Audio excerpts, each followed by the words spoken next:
وہ کہتا ہے میں ہوں تو سارا کچھ ٹھیک ہے، میں گیا تو گڑبڑ، تو پھر ظاہر ہے سیکنڈ والا بھی یہی سوچے گا. بٹ اینی ہاؤ آگے چلتے ہیں. آپ کہا کرتی ہیں ہر پروگرام میں ہمارے ساتھ اکثر کہتے ہیں کہ عمران خان اپنے محسنوں کو معاف نہیں کرتا. کیا یہاں پہ بھی سچویشن وہی ریپیٹ ہو رہی ہے؟ اصل وجہ جنرل فیض صاحب ہی ہے یا کوئی اور وجہ ہے؟ میں کیا کہتی ہوں جی، ان کی خاندان کہتا ہے. اچھا جی. آپ ماجد صاحب سے پوچھیں جو کرکٹ میں لے کے آیا اس کے ساتھ کیا کیا، ماجد برکی کے ساتھ کیا کیا، اس کے بعد آپ دیکھیں حفیظ اللہ نیازی صاحب کے ساتھ کیا کیا.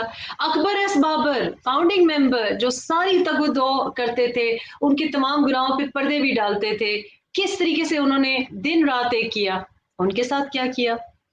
ابھی دیکھیں جہانگیر خان ترین کے جہاز فراموش کر دیے، ان کی جتنی خدمات تھیں وہ فراموش کر دیں، کوئی بھی تو خوش نہیں ہے. گورنر سرور صاحب روٹھے بیٹھے ہیں، اور علیم خان جو کہ جنہوں نے اپنی مطلب کچھ بھی ان کو نہیں ملا، اور مطلب گرفتاریوں کی بھی دھمکیاں، اور جناب اتنا پیسہ بھی انہوں نے لگایا، ساتھ کھڑے رہے، ان کو بھی حال دیکھ لیں. تو میرا کہنا تو کی ضرورت ہی نہیں ہے، آپ کے تو سامنے ہے.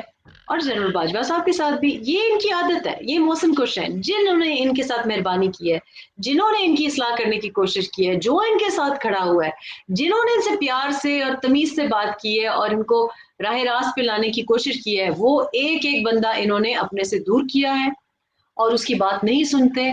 اور اس کا رزلٹ آپ دیکھیں کہ اوروں موسم کچھ تو ہیں لیکن اپنا بھی نقصان کرتے ہیں.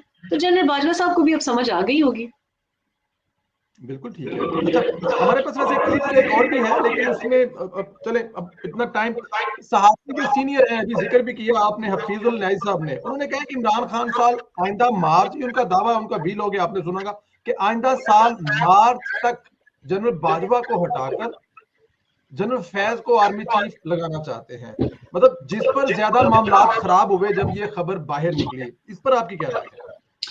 میں حفیظ اللہ نیازی، حفیظ بھائی بھی کمال کرتے ہیں. عمران کب کسی کو ہٹا سکتا ہے؟ اس کی کیا بساط ہے کہ وہ کسی کو ہٹا سکتا ہے؟ اگر وہ اس قسم کی کسی ڈیلوژن میں ہے کہ وہ کسی کو ہٹا سکتے ہیں تو اپنے دماغ سے یہ وہم ہٹا دیں، کیونکہ وہ نہ کسی کو لگا سکتے ہیں نہ ہٹا سکتے ہیں. وہ اس وقت میں نے آپ کو بتایا فیس سیونگ، عزت بچاؤ مہم پہ ہیں.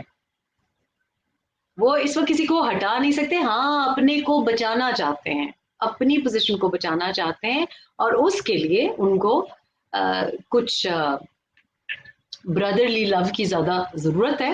تو یہ وجہ ہے. تو یہ نہیں ہے کہ وہ کسی کو ہٹا سکتے ہیں، لیکن وہ اپنا راہ نجات تلاش کر رہے ہیں کہ اچھا میں اب اگر ظاہر ہے، کیونکہ دیکھیں جو چور رستے سے آتا ہے، جیسے کل مریم نواز نے کہا، بڑی عمدہ بات کی، انہوں نے کہا جمہوریت یا وزیر اعظم کا حق تو تب ہم بات کریں کہ وہ آئینی وزیر اعظم ہو. جب وہ آئینی ہی نہیں ہے، جب وہ مقبول بھی نہیں ہے، جب وہ قانونی وزیر اعظم ہی نہیں ہے، تو اس کا تو جمہوری حق نہیں ہوتا.